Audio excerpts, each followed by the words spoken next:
Welcome back to Astro Ballers. I'm Brittany. And I'm Kimmy. And today we're going to talk about the Philadelphia 76ers.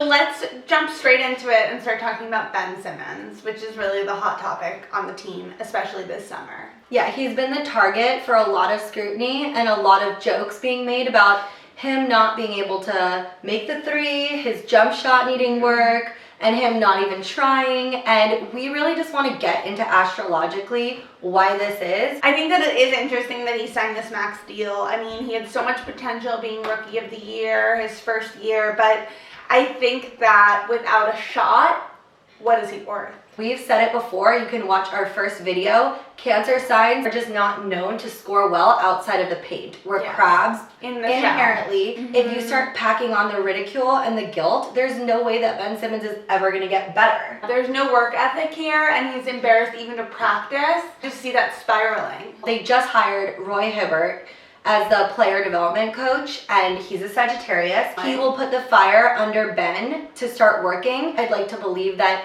he's gonna take all of this and channel his emotions into working really, really hard this summer and coming back with being confident about his jump shot. The 76ers lost Jimmy Butler, which garnered a lot of the focus. He left to Miami, which is a great move for him, but I think it leaves a hole on the 76ers roster because there's just no Virgo related to take his place. We have Josh Richardson, but he can't alone do what Jimmy Butler was doing. He's just not the same energy. Having a strong bench, I think now they've acquired some good players like Trey Burke, the Scorpio, but I think Quinn. Now that the Sixers fans are happy with the bench, we can focus now on these three players. Yeah, so the watery big three that we have here are Ben Simmons, Tobias Harris, and Joel Embiid, who are all either Cancers or Pisces. We see this theme a lot with a watery team. They'll have an Aquarius as a coach because the Aquarius is an air sign,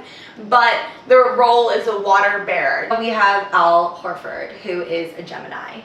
Not an affair. I just see these three, though, really in their shell and really not taking risks. I mean, with Tobias Harris, who was actually a good shooter, could shoot the three. I think a lot of that confidence came from his Leo bestie. The weakest part of his game is his defense, and it's already average inherently as a Cancer. And he's really good at making threes, which is very rare for a Cancer. Yeah. They're usually incredible in the paint, again, in the shell.